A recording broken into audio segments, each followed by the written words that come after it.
il y aurait peut-être de la place, voilà. Donc il vaut mieux le faire. C'est les circonstances qui nous l'imposent, malheureusement. Voilà. Bien, allez, c'est parti. Donc, j'espère que vous êtes en forme, parce que je vais vous parler pendant peut-être moins de 2 heures, mais on va voir. Donc, effectivement, je refais cette conférence que j'avais déjà faite le 6 mars, et vu la demande, on a décidé de la refaire. J'ai apporté quelques améliorations, quelques compléments, et effectivement, c'est un sujet qui me tient à cœur depuis pas mal de temps. Puisque, effectivement, on entend parler de l'Anthropocène, on se dit qu'est-ce que c'est, alors on discute avec les géologues, ils vous disent ça c'est pas une véritable ère géologique, tout ça, et puis bon, on en entend parler de peu ou prou dans les médias, on en entend parler un peu partout, et puis on vous parle également de la 6e extinction de masse du vivant, donc du coup ça questionne, qu'est-ce qu'une extinction de masse? Donc on va essayer de faire le point scientifiquement ce soir sur qu'est-ce que serait ce concept, cette nouvelle époque de l'Anthropocène, et est-ce que nous sommes en train de vivre donc une extinction de masse du vivant, c'est-à-dire une baisse de la biodiversité du vivant. Alors, parmi l'image qui va en fait suivre un petit peu, être le fil conducteur de cette conférence, c'est cette image qui a été prise le 14 février 1990, donc il y a un peu plus de 30 ans. En fait, c'est tout simplement la dernière photo qu'a prise la sonde Voyager, alors qu'elle venait de survoler Neptune. Elle est à 10 milliards de kilomètres de distance, et vous avez ici en fait la Terre, tout simplement. Vous avez la Terre. Et effectivement, en fait, voilà où vous êtes, voilà où nous sommes. On est tous sur la photo. Hein, tous les gens qui étaient nés en 90, en tout cas, on est tous sur la photo. Et je pense que ça va être vraiment le fil conducteur qu'il ne faut pas oublier ce soir. C'est que nous vivons sur un minuscule grain de poussière perdu dans le vide intersidéral. Et ça serait dommage de perdre la qualité de vie de ce petit grain de poussière. On va en reparler. Donc, si je vais résumer l'Anthropocène, en fait, l'Anthropocène, c'est par exemple cette image. Une vue donc composite de la Terre, vue de nuit, avec des lumières étranges réémises par le sol. Donc effectivement, pour la première fois peut-être dans l'histoire, sûrement pour la première fois dans l'histoire de la Terre, une espèce est capable de mobiliser des énergies qui sont dans le sol ou ailleurs pour pouvoir la transformer et réémettre de la lumière la nuit pour s'éclairer la nuit. Donc effectivement, ça pourrait être une image symbolique. Alors s'il y avait quelque chose qu'il faut avoir conscience, déjà quand on parle d'époque géologique, c'est de l'immensité du temps. C'est-à-dire que le temps qui nous a précédé, nous sommes ici, hein, nous sommes ici à l'Holocène, l'immensité du temps qui nous a précédé dépasse complètement l'entendement. La Terre a 4 milliards 550 millions d'années, donc évidemment quand vous racontez ça, vous ne comprenez pas trop. Moi j'aime bien prendre l'exemple avec les élèves, je leur fais faire une frise chronologique, je leur dis vous prenez par exemple 1 mm pour un an, donc vous avez à peu près 1,3 cm, donc moi je fais 3,7, 3,8 cm, bon d'accord. Louis XIV il est mort il y a à peu près effectivement 30 cm, et puis si vous voulez vous représenter 1 million d'années, il faut faire une frise chronologique qui fait 1 km. Déjà, 1 mm un an, 1 million d'années, 1 km de longueur. Et si vous voulez vous représenter 4 milliards 550 millions d'années, il vous faut faire une frise chronologique qui fait 4550 km de long. Donc vous partez de la classe et vous allez jusqu'à Moscou. Et là, vous pourrez vous représenter l'histoire de la Terre.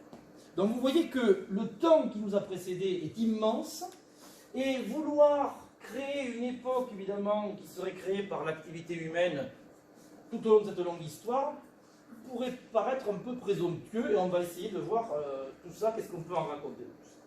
D'ailleurs, un exemple très simple, si la Terre avait 24 heures, vous voyez que Homo sapiens, hein, d'ailleurs même pas Homo sapiens, le genre Homo n'aurait que 48 secondes. Vous imaginez, on ne serait apparu qu'à 23h59 et 12 secondes, donc c'est pas beaucoup. La vie en elle-même serait apparue vers à peu près, peut-être vers 8 heures du matin, à peu près. L'oxygénation de l'atmosphère vers 10h30. les premiers poissons n'apparaîtraient qu'à 21 h. Vous voyez que les dinosaures, ça serait à peine à 22h47 et les premiers mammifères à 22h56. Donc, la vie, déjà, vous voyez que la vie telle qu'on la connaît, l'évolution du vivant, c'est quelque chose qui est relativement tardif par rapport à une longue histoire de la Terre qui nous a précédés. Et en géologie, l'intérêt de la géologie, ça a été de pouvoir créer des époques, des âges, des ères, etc., pour pouvoir se situer. Donc vous savez par exemple que les dinosaures ont plutôt vécu dans l'ère mésozoïque, qu'on appelait avant ère secondaire, qui a duré entre moins 252 et moins 66 millions d'années, et nous sommes aujourd'hui dans l'ère cénozoïque, et effectivement ces ères sont subdivisées ensuite en étages, et alors ces étages ne sont pas créés comme ça au hasard. Ils sont créés en fonction des fossiles qu'on retrouve dans ces différentes couches géologiques, et ces fossiles apparaissent et disparaissent suivant l'évolution du vivant. Et par exemple, l'Éocène, on l'a créé suite à un changement très clair dans la composition chimique des roches, dans la composition des fossiles qu'on retrouvait dans ces roches. Donc, effectivement, on va pouvoir créer des étages avec un début et une fin précisément. Et donc, l'intérêt de l'Anthropocène, ce serait de voir quel serait le début, en l'occurrence, si jamais il y a un début. Donc, vous n'allez pas très loin, vous allez au fond du trou de Mosul, vous allez vous retrouver face à des couches géologiques qui datent effectivement du Mésozoïque, et on peut analyser ces couches, on peut mesurer quelle est la composition en fossile ici ou la composition en fossile là, et on va pouvoir dire, ben là c'est telle époque, et là c'en est une autre époque. Donc, la question d'abord c'est, est-ce que l'Anthropocène est une nouvelle ère géologique? J'ai utilisé le mot ère, c'est beaucoup trop exagéré. Pour la bonne et simple raison qu'une ère, c'est quelque chose qui dure plusieurs dizaines, voire centaines de millions d'années. Alors, déjà, pourquoi Anthropocène? Vous voyez que nous sommes dans l'ère cénozoïque, d'ailleurs, qui regroupe d'ailleurs des ères anciennes, qu'on appelle avant le tertiaire et puis ensuite le quaternaire. Et puis, vous voyez que nous avons plusieurs subdivisions dans ce cénozoïque. Le paléogène, alors, étymologiquement, ça veut dire anciennement engendré. Le paléocène, anciennement récent, l'éocène, aube du récent, oligocène, c'est un petit peu nouveau, le néogène, c'est nouvellement engendré, etc., etc. Donc vous voyez que chaque mot veut dire quelque chose. Et puis ensuite, on a conservé quand même le quaternaire lorsqu'ils ont changé l'échelle des temps géologiques, parce qu'il avait quand même un pouvoir symbolique. Tout le monde connaît le quaternaire par rapport à la période qui correspond à l'évolution des hominidés que nous sommes. En fait, il ne faut pas oublier qu'on avait créé le quaternaire au XIXe siècle uniquement par rapport à l'apparition de l'homme. Hein, puisqu'effectivement, Homo sapiens, c'est toujours pris pour un dieu, le mec. Hein, il ne faut pas l'oublier. Déjà, Homo sapiens, l'homme qui sait. Je ne prends pas pour une merde, le type. Hein. Donc, j'ai l'impression que vouloir créer une époque anthropocène pourrait être une espèce de continuité. On est vraiment les plus forts. Donc là, on pourra en débattre après. Effectivement, Pléistocène, Holocène. Officiellement, nous sommes dans le dernier étage du Cénozoïque. Aujourd'hui, c'est l'Holocène qui a commencé il y a 11 700 ans et qui veut dire entièrement récent, en grec. Et finalement, le terme Anthropocène a été imaginé, on pourrait le traduire par ère de l'humain. Il a été popularisé vers la fin du XXe siècle par le météorologue et chimiste Paul Joseph Crutzen, qui est ici, qui est prix Nobel de chimie. Vous voyez, il n'est pas du tout géologue déjà, hein. Donc ça c'est quelque chose d'intéressant. Il a été d'ailleurs prix Nobel pour son travail sur la couche d'ozone et sur le trou d'ozone. Et ainsi que le biologiste Sturmer, qui ont proposé vers l'an 2000 d'utiliser ce nouveau terme, Anthropocène, qui qualifierait une nouvelle époque géologique qui, selon eux, débutait à la fin du XVIIIe siècle avec l'invention de la machine à vapeur et qui, en fait, marquait véritablement l'époque à laquelle l'être humain domine la Terre, modifie la Terre et éventuellement détruit de plus en plus les écosystèmes. Donc, vous voyez, ce n'est pas du tout des géologues.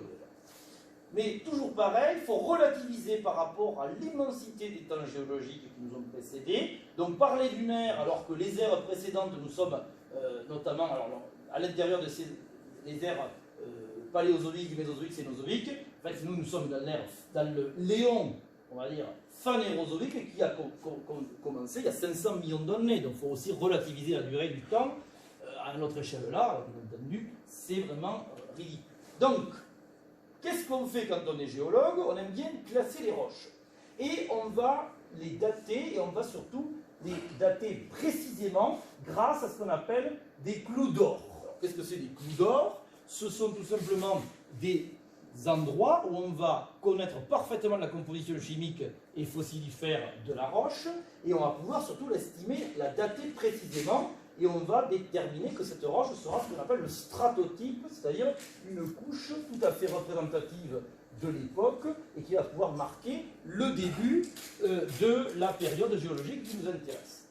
Voilà. Le clou d'or, donc déterminé par la Commission géologique internationale. Les clous d'or, on en a vu. Par exemple, si vous vous baladez sur la plage Zoumaya au Pays Basque, eh bien vous vous promenez et vous trouvez ça. Alors bien sûr, il faut savoir où il est. Et en fait, c'est pas un clou d'or, je suis désolé, c'est un clou en bronze qui est utilisé, parce que sinon, ça serait piqueré. Et en fait, c'est à cet endroit-là, on a déterminé précisément que les roches qu'on trouvait sur cette plage correspondaient à un étage du début du Cénozoïque. Vous voyez, vous avez le petit panneau explicatif qui va avec.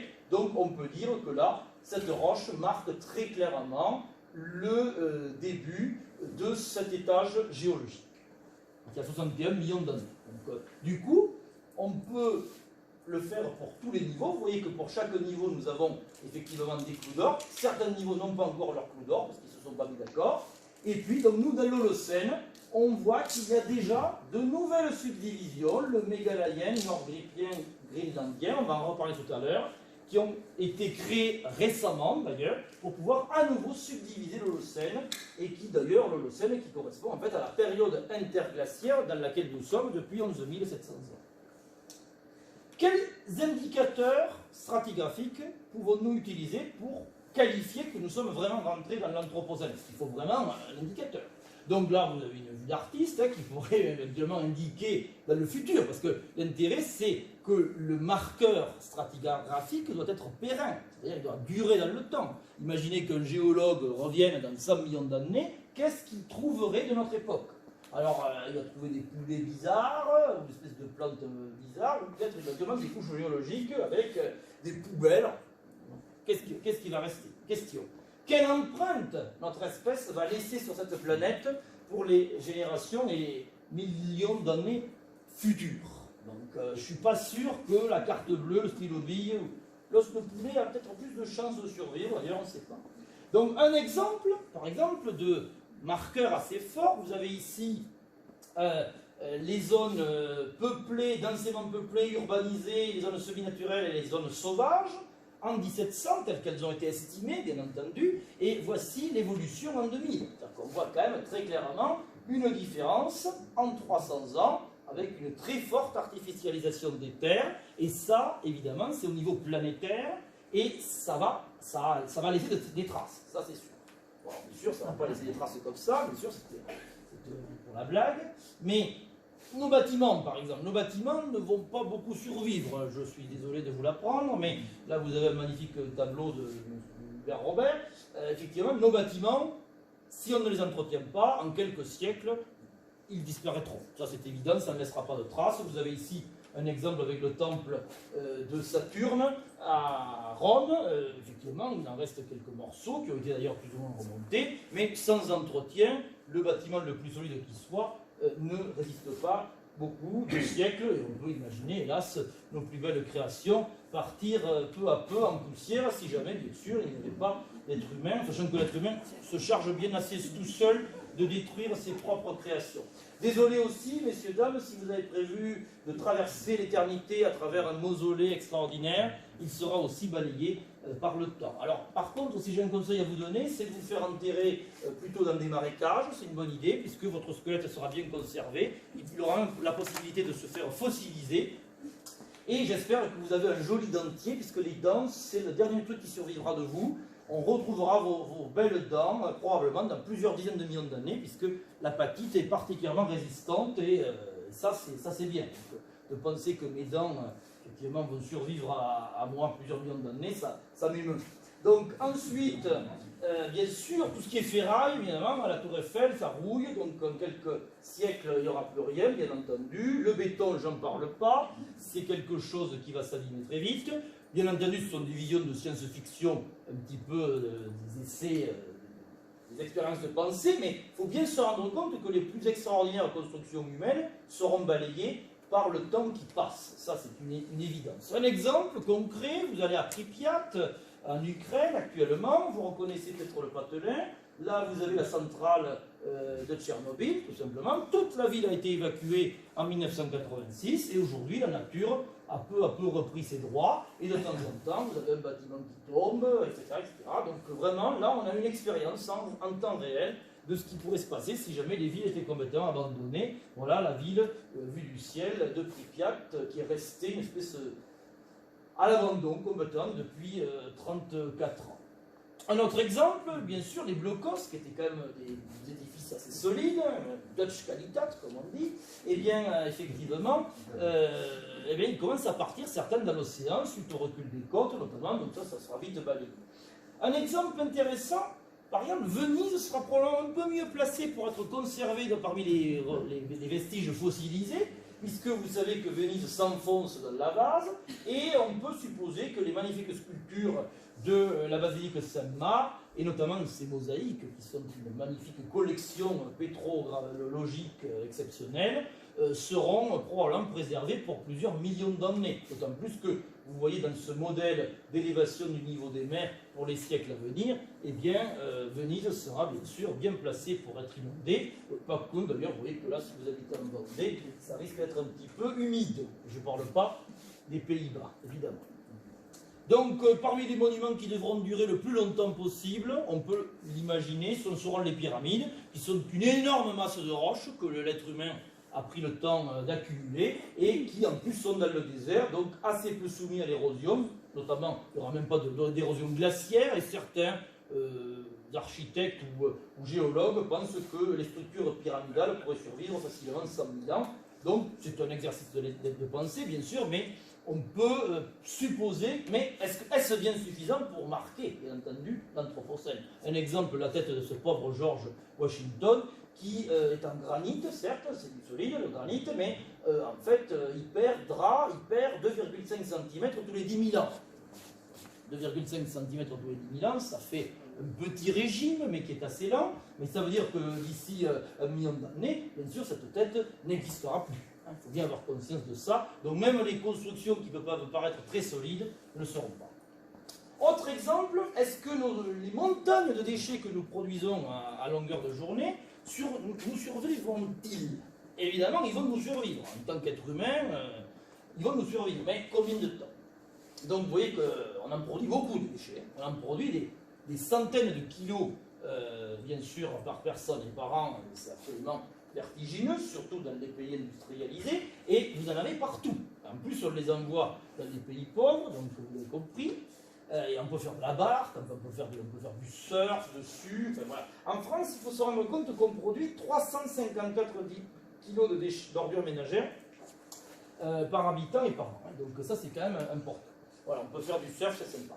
Donc, évidemment, la vraie question, c'est qui produit quoi? Alors vous avez compris qu'en fait, l'essentiel des déchets, c'est plutôt en Asie, en Europe, ensuite en Amérique. Donc c'est quand même nous qui produisons tout cela. Et à l'heure actuelle, on estime que le monde produit à peu près 2 milliards de tonnes de déchets municipaux par an. Et sans action immédiate, on devrait atteindre les 3 milliards et demi d'ici 2050. Imaginez un petit peu, ça va commencer à déborder. D'ailleurs, au passage, vous avez le fameux continent de plastique qui existe au large des États-Unis, donc en plein milieu du Pacifique. C'est un continent énorme. En fait, c'est tout simplement lié à la circulation des courants marins qui va accumuler en fait tous les déchets plastiques qui sont relâchés par les rivières de la planète entière. Et ces déchets s'accumulent là. Vous voyez qu'en fait, la partie centrale équivaut à 6 fois la surface de la France. C'est quand même un truc assez vertigineux. Voilà, vu à l'échelle, en fait, ça c'est la partie la plus dense de ce continent de plastique à l'échelle de l'Europe. Vous voyez que c'est quand même du costaud. Alors attention, on dit continent de plastique, n'espérez pas y marcher dessus. C'est en fait une espèce de mélasse d'eau mélangés avec du plastique, le tout sur 30 mètres d'épaisseur. Et ces plastiques-là vont peu à peu se décomposer en petites pastilles, en petites miettes, etc. Mais on pense que ça devrait perdurer pendant plusieurs siècles, peut-être 300 ans, 400 ans, c'est selon la décomposition due aux UV. Autre exemple, la pollution chimique. Alors là, vous avez, alors qu'est-ce que c'est cette rivière de sang? Mon Dieu, quelle horreur, c'est un film abominable. Ben, en fait, pas du tout. Quoique, on est en Chine, vous êtes à côté d'une usine qui est en train de faire de la teinture pour les vêtements, et en fait, la teinture est relarguée complètement dans la nature, et donc, évidemment, ça pollue considérablement l'environnement. Mais est-ce que ces produits vont perdurer pendant des siècles, voire des millions d'années? En fait, pas du tout. Vous voyez ici la durée de vie des déchets à mesure en fonction de leur composition. Donc, effectivement, rouleau de PQ pour lequel on s'est battu, d'ailleurs, pour le monde de la crise du Covid, bien sûr, hein, eh bien, ça va durer à peu près 2 à 4 semaines. Ensuite, vous allez voir un petit peu du bois peint, c'est autour de 13 ans. Les boîtes de conserve, 50 ans. Le polystyrène, quand même 80 ans, c'est un peu plus long, c'est une vie humaine. Vous avez d'autres matériaux en aluminium, ça peut durer un peu plus longtemps, aux alentours de 200 ans. Les couches culottes, c'est assez surprenant, mais les couches culottes à bébé, bah, c'est 400 à 450 ans. Donc, quand vous faites un bébé avec des couches culottes, eh bien, vous ne faites pas le bébé avec la couche culotte généralement, mais effectivement, les couches culottes jetables, c'est très pratique, mais ça n'a pas été un cadeau pour l'environnement. Et vous voyez que 400 à 450 ans, en gros un demi-millénaire pour que les couches culottes se décomposent, ça a des conséquences, mais ça n'a pas de conséquences à l'échelle géologique. Ça a des conséquences sur la vie humaine, ça a des conséquences sur la qualité de notre environnement à nous, mais les êtres vivants qui vivront sur Terre dans 1 million ou dans 10 millions d'années, ils n'auront rien à cirer. Il faut bien avoir conscience de ça. Le verre, par contre, on ne sait pas trop combien de temps il peut tenir, puisqu'en fait, on a retrouvé des bouts de verre qui avaient plusieurs millénaires et qui n'avaient pas bougé. Un exemple ici, vous vous baladez sur une plage de Californie, et qu'est-ce que vous avez sous vos pieds magnifiques? Ben, ce sont des billes de verre, tout simplement. Il y avait une usine qui fabriquait du verre pendant le 19e siècle, et puis pendant le verre qui valait rien, ils le jetaient tout simplement dans la nature, et puis ensuite, avec le ressac des vagues, ça s'est cassé, ça a fait des galets tout ronds, et vous avez toute une plage en verre. Donc on peut marcher dessus, hein, c'est pas comme dans des jeux de cristal, vous savez, avec où on se coupe les pieds, là c'est tout rond, d'ailleurs vous avez des jolies photos qui circulent, et donc ce verre-là, ces galets de verre, potentiellement peuvent durer plusieurs millions d'années. On peut imaginer par exemple que ça va se fossiliser une fois que ça sera enseveli, et que ça fera une couche de galets de verre. Alors je vous laisse imaginer les géologues dans 10 millions d'années qui se poseront des questions, mais bon sang, quel est le phénomène géologique qui a pu engendrer ça? Extraordinaire. Alors, il y a souvent des théories totalement alambiquées, mais on ne sait pas trop. Autre exemple, vous savez que les transatlantiques ont traversé l'océan pendant quand même près de 150 ans, et en fait ils tournaient au charbon, ces transatlantiques, et ils jetaient notamment de nombreux déchets, de mâches-fer, etc. Et tout ça a été balasardé dans l'océan, et on retrouve aujourd'hui au fond des océans des tas de mâches-fer, de scories, etc., qui sont relâchés et qui pourraient former effectivement des sédiments qui pourraient être des marqueurs. Autre exemple de marqueur plus important qu'il n'y paraît, alors bien entendu, ce n'est pas l'incendie de Notre-Dame de Paris, qui hélas est un marqueur pour notre mémoire, mais qui sera hélas oublié au fil des siècles, mais en fait c'est plutôt la pollution. Là, ce que vous voyez là, c'est la pollution de cet incendie, et qu'en fait vous avez en fait près de 500 tonnes de plomb qui sont parties dans l'atmosphère. Donc d'ailleurs vous avez ici une reconstitution du nuage au moment de l'incendie de Notre-Dame. Entre nous, les gens qui étaient par là, vers le 16e arrondissement, j'espère qu'ils ont retenu leur souffle, hein, parce qu'ils se sont pris une petite dose de plomb. Bon, on ne va pas leur dire, hein, ça reste entre nous. Mais effectivement, la pollution au plomb, et même plus généralement aux métaux lourds, hein, antimoine, cadmium, etc., arsenic, pardon, eh bien tout ça, c'est une pollution de long terme, hein, qui dure pendant plusieurs millénaires et qui pourra être un fort marqueur dans les sédiments. Un exemple ici, avec les émissions de plomb, ici, en Europe. Alors vous allez me dire, mais qu'est-ce que c'est cette émission de plomb, qu'est-ce qui s'est passé là? En fait, c'est tout simplement l'industrie du plomb à l'époque romaine. C'est-à-dire qu'en fait, on s'est rendu compte que, en fonction de la profondeur, on a fait des carottages, et on a pu mesurer des teneurs en plomb totalement anormales dans des sédiments relativement récents. Et en fait, ces teneurs en plomb anormalement élevées sont liées à l'activité d'extraction du plomb et de purification des minerais de plomb grâce à la coupellation, etc. C'était extrêmement toxique. Les types qui faisaient ça à l'époque ne devaient pas faire long feu, si j'ose dire. Mais effectivement, on a la trace dans les sédiments aujourd'hui de l'exploitation du plomb dès l'époque antique. Et d'ailleurs, vous avez ici le pic de production de plomb de l'Empire romain. Hein, c'est la Pax Romana, hein, à peu près. Et puis ensuite, on voit que ça a baissé, et ensuite, ça a augmenté considérablement à l'époque moderne, notamment suite à l'addition du plomb dans les carburants. Parce que vous savez peut-être que, vous savez, aujourd'hui, on tourne avec du sans plomb, c'est pas pour rien qu'on a retiré le plomb, c'est parce qu'en fait, on s'est rendu compte que le plomb était dangereux pour la santé. Je pense qu'on le savait peut-être plus ou moins avant, mais en fait, ça avait été occulté, et c'est grâce à l'action de certains scientifiques assez pouillus, il faut dire les choses comme c'est, comme M. Patterson, qui a notamment travaillé à la datation de la Terre dans les années 50, qui en fait a eu un mal fou à dater la Terre parce qu'il y avait toujours trop de plomb dans son environnement. Il devait avoir un taux de plomb nul dans son laboratoire, il voyait qu'il y avait du plomb partout. Il s'est dit, mais qu'est-ce qui se passe? Et en fait, il s'est rendu compte qu'il y avait des taux de plomb totalement au-dessus des normes historiques, si j'ose dire, dans le plomb qui est respiré. Et c'est là qu'il a mené un combat qui a duré pratiquement 30 ans pour convaincre notamment l'administration américaine qu'il fallait interdire le plomb dans l'essence. Et je ne vous raconte pas les procès, etc., avec notamment Exxon et tout ça, qui ont payé des scientifiques d'ailleurs pour mentir. Ça vous rappelle peut-être des choses qui sont tout à fait d'actualité encore aujourd'hui. Passons. Donc, là, vous avez par exemple des canalisations au plomb de l'époque romaine. Toute l'eau potable, enfin potable entre guillemets, hein, bien sûr, hein, était amenée avec des canalisations en plomb à l'époque romaine.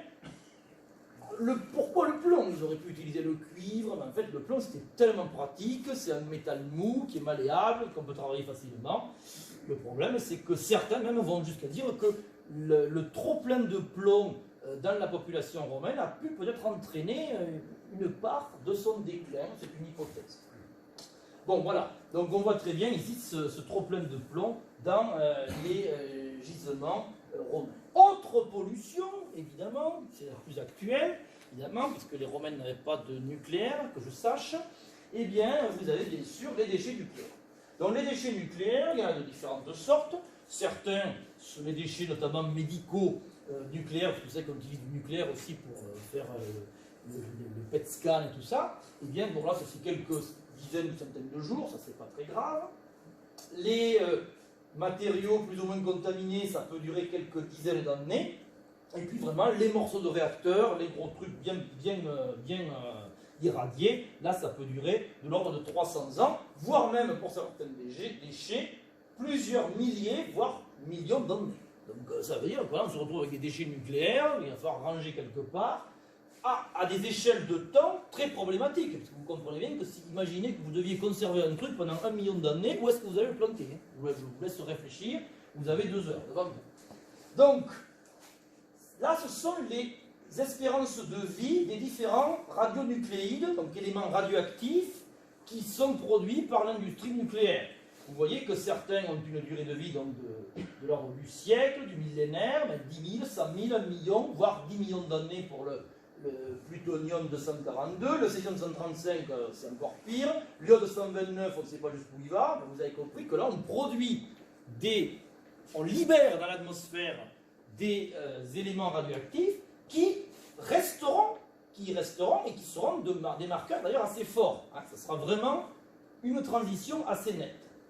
Bon, je reviendrai après là-dessus. Alors là, vous avez un magnifique tableau. Là, j'étais très inspiré ce jour-là. Je me suis pris pour Jackson Pollock, là.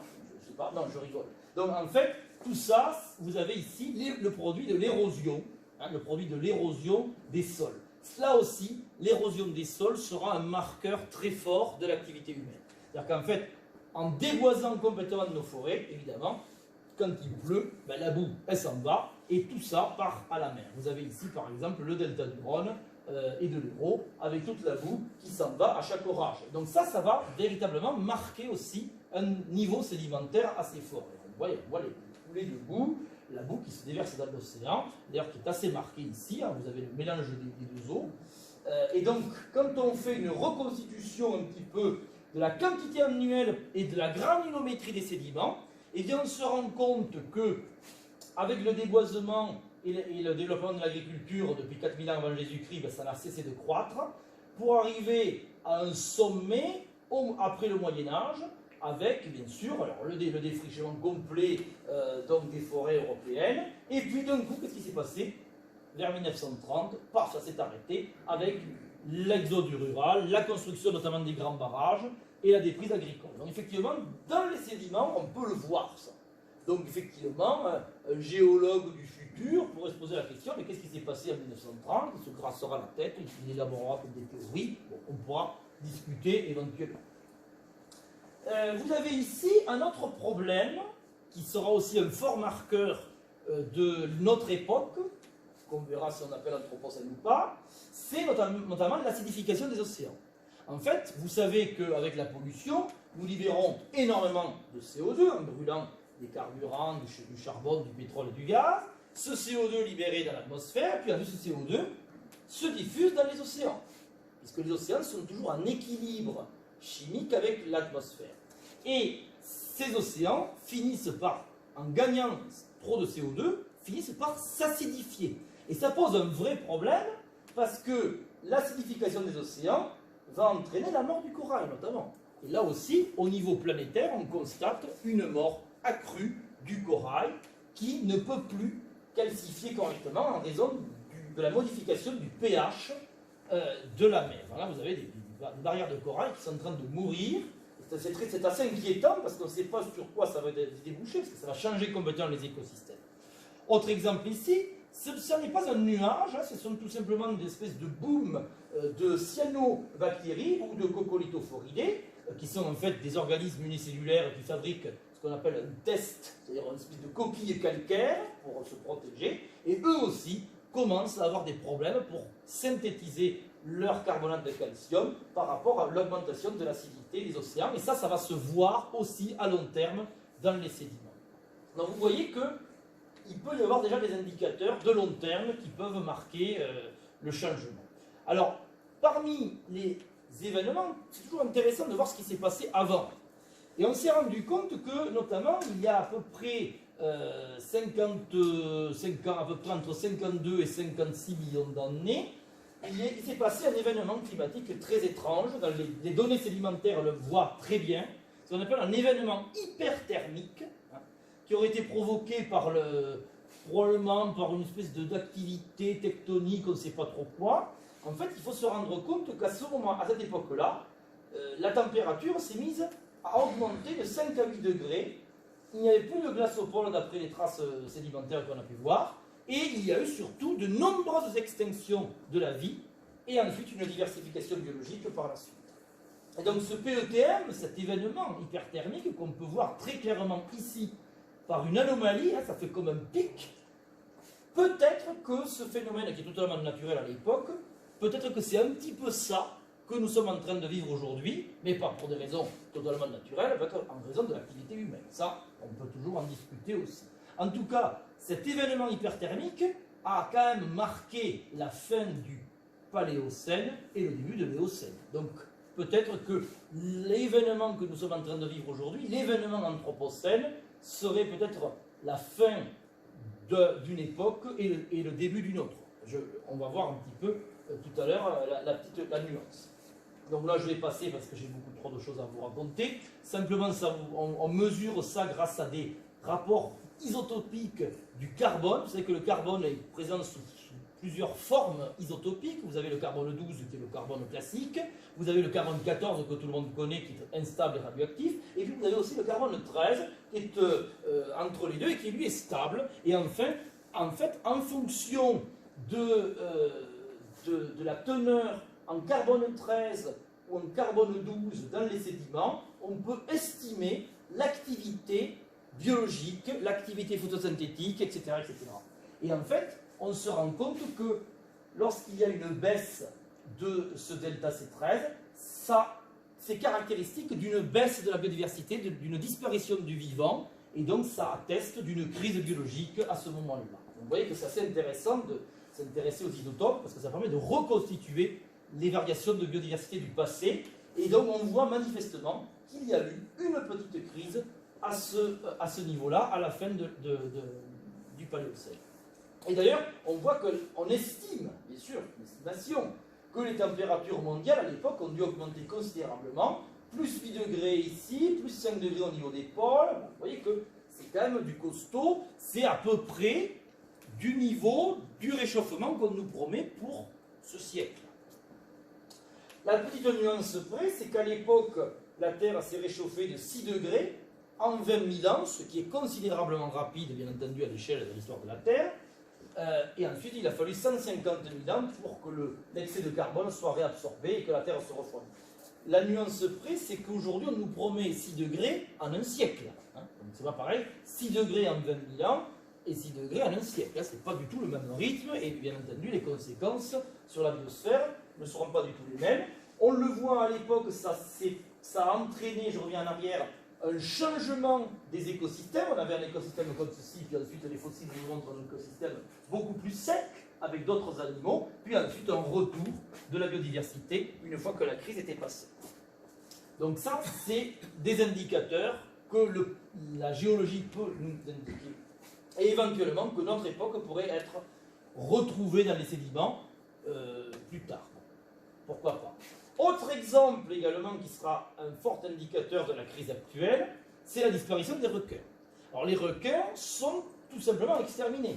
90% des requins qui sont exterminés, c'est une hécatombe. C'est-à-dire qu'en fait, la pêche aux requins est absolument colossale. Aujourd'hui, les requins ne sont pas forcément des espèces protégées, parce qu'ils ont toujours une image quand même assez, on va dire, négative. Hein. On a une dent contre eux, si j'ose dire. D'ailleurs, des dents, on en trouve plein. En fait, tous ces requins morts, ça laissera des traces, évidemment, avec notamment des fossiles de leurs dents, tout simplement. Alors, d'ailleurs, au passage, il faut savoir qu'aujourd'hui, j'avais découvert il y a quelques mois, d'ailleurs, qu'on pêchait les requins, par exemple, pour faire des farines animales pour les vaches. C'est quand même assez étonnant. Je ne savais pas que les vaches, ça bouffait du requin en poudre. Voilà. Ça, c'est bien sûr, c'est pas du bio. Hein. L'autre problème que cela engendre, c'est la déstabilisation des écosystèmes. On se rend compte que partout dans les océans terrestres, on a une explosion du nombre de méduses. En fait, comme vous n'avez plus certains prédateurs, ben forcément, des niches écologiques se retrouvent vacantes et donc les méduses occupent la place. Et d'ailleurs, les méduses, elles ont toujours été au rendez-vous à chaque fois qu'il y avait une crise biologique. À chaque fois qu'il y avait une crise, paf, les méduses ressortent du trou et elles prennent toute la place. Et donc vous avez une espèce d'événement méduse qui se retrouve parfaitement dans les sédiments. Donc, est-on plutôt dans le médusocène plutôt que l'anthropocène? Je pose la question. On en retrouve parfois dans les fossiles des méduses, même si ce n'est pas toujours facile. Autre indicateur d'un changement de notre époque, ce sont les graines de pollen. Alors vous avez de magnifiques ici graines de pollen fossiles. Là, ce sont des graines de pollen actuelles, fausse couleur. En fait, les graines de pollen caractérisent l'évolution d'un écosystème. Notamment lorsqu'on fait du carottage dans les tourbières, par exemple, en Aubrac, eh bien, vous descendez, plus vous descendez, bien sûr, plus la tourbe est ancienne, et vous pouvez ensuite faire des diagrammes polliniques, c'est-à-dire vous pouvez retrouver à quelle espèce correspond chaque graine de pollen. Par exemple, on voit que dans l'époque récente de cette région-là, il y avait plutôt des sapins et des noisetiers, alors qu'il y a à peu près 10 à 11 000 ans, il n'y avait essentiellement que des graminées. Donc là, ça atteste plutôt d'un climat froid, alors que là, on a un climat plus tempéré avec des arbres. Donc effectivement, on peut aussi recaractériser certaines époques climatiques grâce à la palynologie. Un exemple ici, vous avez dans un carottage donc, de tourbière, à moins de 10 000 ans, vous avez effectivement de la forêt primaire avec des pollens de chênes et de hêtres, puis vous avez la diminution des pollens d'arbres, augmentation de ceux de vignes et de graminées, parce qu'effectivement, il y avait le développement de l'agriculture à cette époque-là, apparition de nouveaux pollen qui n'existait pas avant, comme le maïs ou la pomme de terre, bien entendu, qui ont été amenés à partir du XVIIIe siècle. Et puis ensuite, vers 1900, plus 1900, donc après Jésus-Christ ici, vous avez des pollens de résineux, des feuillus qui augmentent beaucoup, diminution des variétés de pollen à mesure, parce qu'il y a une baisse de la biodiversité. Et puis, vers 1980, il n'y a plus que quelques espèces de pollen, et parfois même disparition des pollens domesticoles. Merci le Roundup, parce que bien entendu, l'arrivée des désherbants se fait à ce moment-là. Donc on peut reconstituer toute une histoire agricole locale grâce au carottage dans les tourbières. Donc ça pourrait être un indicateur aussi de ce fameux anthropocène. Il ne faut pas oublier que l'homme a amené sur tous les continents des espèces qui n'existaient pas. Par exemple, là, vous avez du maïs. Le maïs n'était pas du tout présent sur tous les continents. Et puis aujourd'hui, il a envahi complètement la planète, puisque bien entendu, c'est une plante qui se cultive très bien et qui a pu évidemment être cultivée partout. De même, si vous baladez en Australie, eh bien vous allez le paléontologue du futur, imaginez, va trouver des animaux qui ne devraient pas s'y trouver, puisque à l'origine en Australie, il n'y avait que des marsupiaux, comme notamment le kangourou. Et bien là, vous avez des placentaires, c'est le mouton. D'ailleurs, avec des anomalies, j'avais trouvé cette photo, le fameux Chris le mouton, qui s'était perdu dans le bush australien pendant 10 ans, je crois, et puis bon, il avait la laine qui avait poussé de partout. Là, il y a une anomalie manifestement de la sélection naturelle, d'ailleurs pas du tout naturelle, parce que je rappelle que les moutons, c'est une sélection artificielle qui a été modifiée par l'action de l'homme, peu à peu, et donc ce pauvre mouton a dû être tondu, et après il avait froid. On a dû lui mettre un gilet, peut-être tricoté avec sa propre laine, pourquoi pas. Donc d'autres animaux qui n'ont rien à faire en Australie, qui ont été amenés par l'homme, le coyote, qui est en fait un chien redevenu sauvage, et bien entendu les lapins qui se sont bien reproduits, se sont très bien adaptés au milieu. Plus généralement, la plupart des races que nous élevons dans nos fermes sont des créations totales de l'être humain. Vous avez ici la variante sauvage et là la variante domestiquée. Donc voilà, le cochon sauvage, le cochon domestique. D'ailleurs, on peut supposer d'ailleurs que peut-être que le sanglier est bien sûr très apparenté avec le cochon. D'ailleurs, ils sont encore interféconds d'ailleurs. Voilà, pour d'autres animaux, le roc aussi, qui a engendré les bovins. Pareil pour les chiens. J'avais trouvé cet arbre généalogique des toutous, évidemment, fort sympathique. Donc vous pouvez retrouver votre chien, si vous avez un chien de race, bien sûr. C'est assez intéressant. Évidemment, au départ, l'ancêtre commun de tous les chiens, c'était probablement un loup, du moins un animal qui était assez proche de celui-ci. Et donc peu à peu, tout ça, c'est une sélection artificielle. On est bien d'accord qu'on pourrait faire une conférence là-dessus pendant 2 heures. On n'a pas le temps, mais c'est une sélection artificielle totalement dirigée par l'homme, pour le coup. Donc là, évidemment, on pourrait retrouver des fossiles de chiens qui seraient la preuve d'une action humaine à une époque donnée. Alors, parmi les animaux, bien sûr, qui vont fortement marquer notre époque, vous avez notamment la volaille. Il ne faut pas oublier que nous consommons des milliards de poulets chaque année. C'est absolument colossal. Hein. Là, vous avez ici la densité de poulets, de chicken, ne serait-ce qu'en Europe. C'est par dizaines de milliers dans certains pays. Là, c'est vertigineux. Sur Terre, on estime qu'on consomme à peu près 60 milliards de poulets par an. 7 milliards en Europe et quand même déjà 800 millions en France, dont les 3/4, je suis désolé de vous l'apprendre, c'est de l'élevage intensif. Hein. Ce n'est pas du poulet élevé en liberté, comme on en mange en Aveyron par exemple. Hein. Donc, évidemment que tous ces milliards de poulets qui sont tués, bien entendu, ça fait des milliards de tonnes d'os, évidemment, qui pourront éventuellement se retrouver dans la nature. Et donc, peut-être que notre époque ne sera pas appelée l'Anthropocène, mais plutôt le Galinocène, pourquoi pas, je propose des noms, hein, pourquoi pas. Évidemment, c'est assez intéressant de réfléchir par rapport à ça. Alors, du coup, l'Anthropocène, c'est un débat et un début délicat. Quand faire commencer l'Anthropocène? Alors certains disent au début de l'agriculture, d'autres disent pas du tout, plutôt l'invention de la machine à vapeur en 1784, d'autres disent mais non, pas du tout, c'est plutôt à la fin de la Seconde Guerre mondiale, d'autres disent plutôt vers 1610 à une époque où le taux de CO2 était au plus bas. Donc voilà, à l'arrivée, qui a raison? Vous voyez qu'en fait, ça sous-entend que le débat, le concept dépasse quand même la stratigraphie et la géologie. Ça devient un débat d'enjeux de société, pratiquement. Finalement, quand on réfléchit et quand on fait la synthèse, il y aurait peut-être un accord commun là-dessus. Et cet accord commun serait tout simplement le premier essai nucléaire, dont on a hélas fêté les 75 ans cette année. On en a assez peu parlé dans les médias. C'était le 16 juillet 1945. C'est le test Trinity qui a eu lieu donc aux États-Unis. C'est la première bombe atomique. Vous avez encore d'ailleurs la stèle qui commémore l'acte, si j'ose dire, je ne sais pas comment dire, mais c'est presque une trahison envers la vie sur Terre, pourquoi pas, on pourrait dire ça. En tout cas, vous avez une stèle commémorative, et sur place, d'ailleurs, on peut ramasser des petits bouts en souvenir quand vous y allez. Enfin, c'est pas autorisé, mais on peut y aller selon les autorisations. C'est ce qu'on appelle la trinitite, qui est probablement la première roche, bien sûr, qui s'est formée sur Terre de cette façon. C'est tout simplement du sable vitrifié par l'explosion nucléaire. L'explosion nucléaire, bien sûr, qui faisait plusieurs milliers de degrés au moment de l'explosion. Et cette trinitite, j'en ai un petit échantillon chez moi. Alors, il est un petit peu radioactif, il ne faut pas trop le croustiller sous la dent, bien entendu. Mais c'est un souvenir, peut-être, de ce début hypothétique de l'Anthropocène. Et effectivement, pourquoi ça pourrait être un marqueur intéressant, ces essais nucléaires?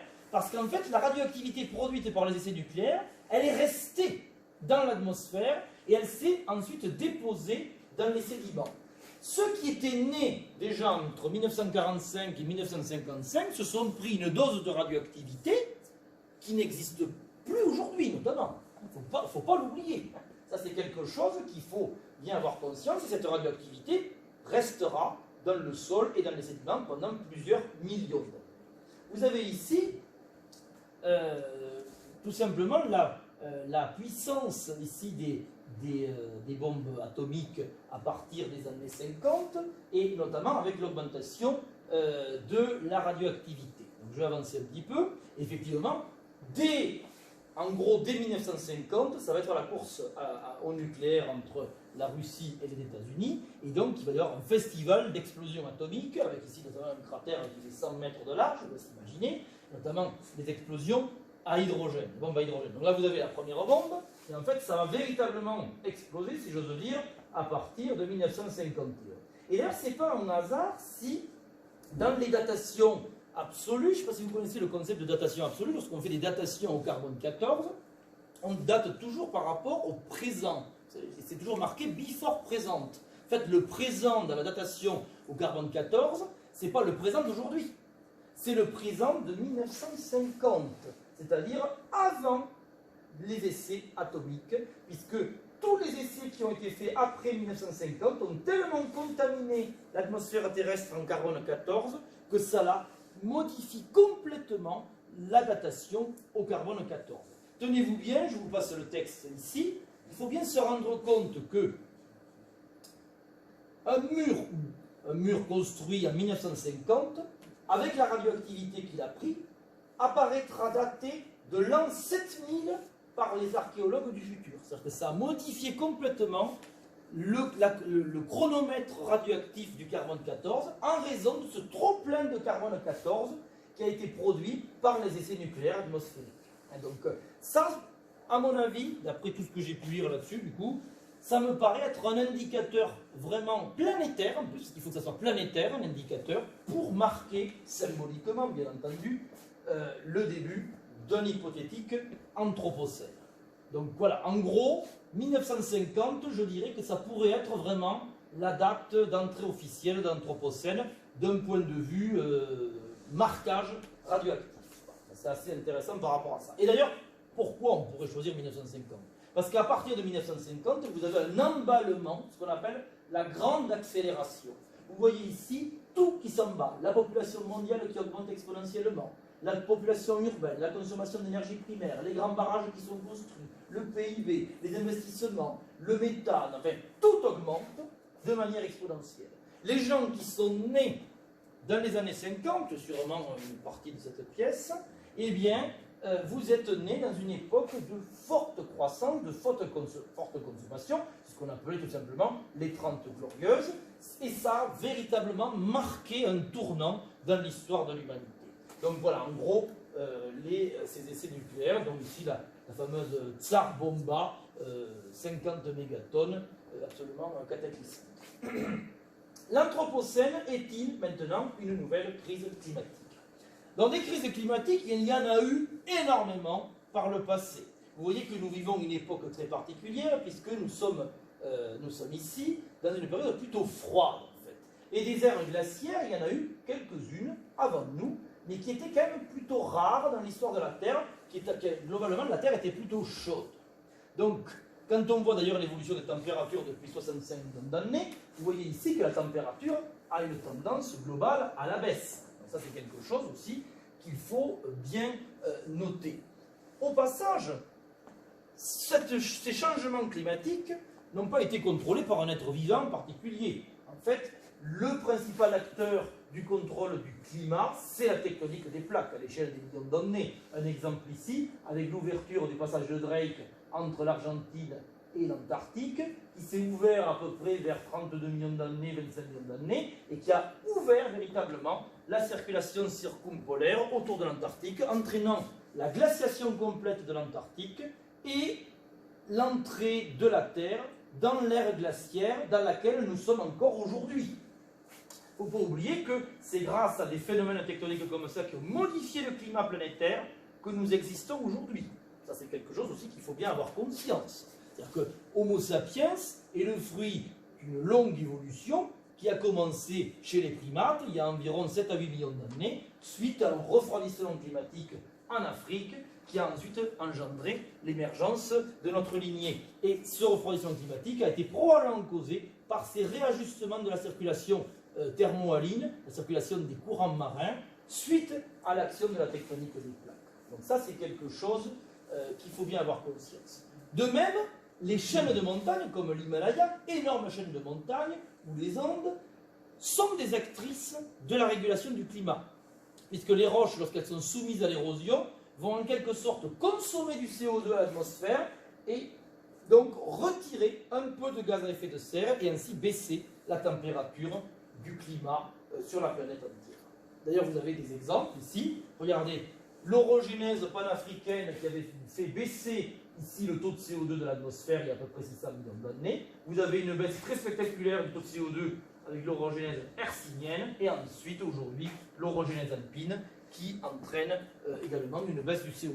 Donc ça veut dire que quand il n'y a pas beaucoup de CO2, c'est une ère glaciaire. Quand il y a beaucoup de CO2, c'est plutôt une période chaude. Les dinosaures qui ont vécu ici vivaient dans une planète beaucoup plus chaude que nous aujourd'hui, à peu près température moyenne 25 degrés, on estime, alors que je rappelle que la température moyenne du globe aujourd'hui, c'est 15 degrés.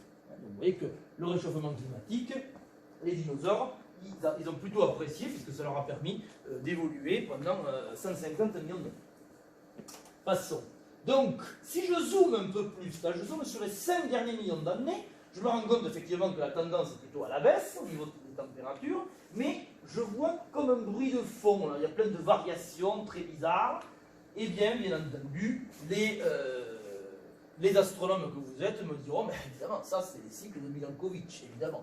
Donc, qu'est-ce que c'est? Évidemment, on va pouvoir le rappeler. Que sont les cycles de Milankovitch? Ce sont en fait toute une série d'instabilités astronomiques de la Terre autour du Soleil, ou de la Terre sur son axe qui va varier un petit peu, et qui vont contrôler peu à peu le climat. Vous avez ici, alors je ne rentre pas dans les détails, mais en fait vous voyez un petit peu les variations de température, ici notamment, qui sont contrôlées par ces paramètres dits astronomiques. Voilà, ça c'était juste pour rappeler que sans ces variations climatiques, et notamment cette instabilité climatique qui règne sur Terre depuis environ 5 ou 6 millions d'années, eh bien, la lignée des hominidés n'aurait pas eu cette pression de sélection qui a fini par aboutir à notre espèce. C'est-à-dire que ce n'est pas un hasard si on est là aujourd'hui à discuter, évidemment.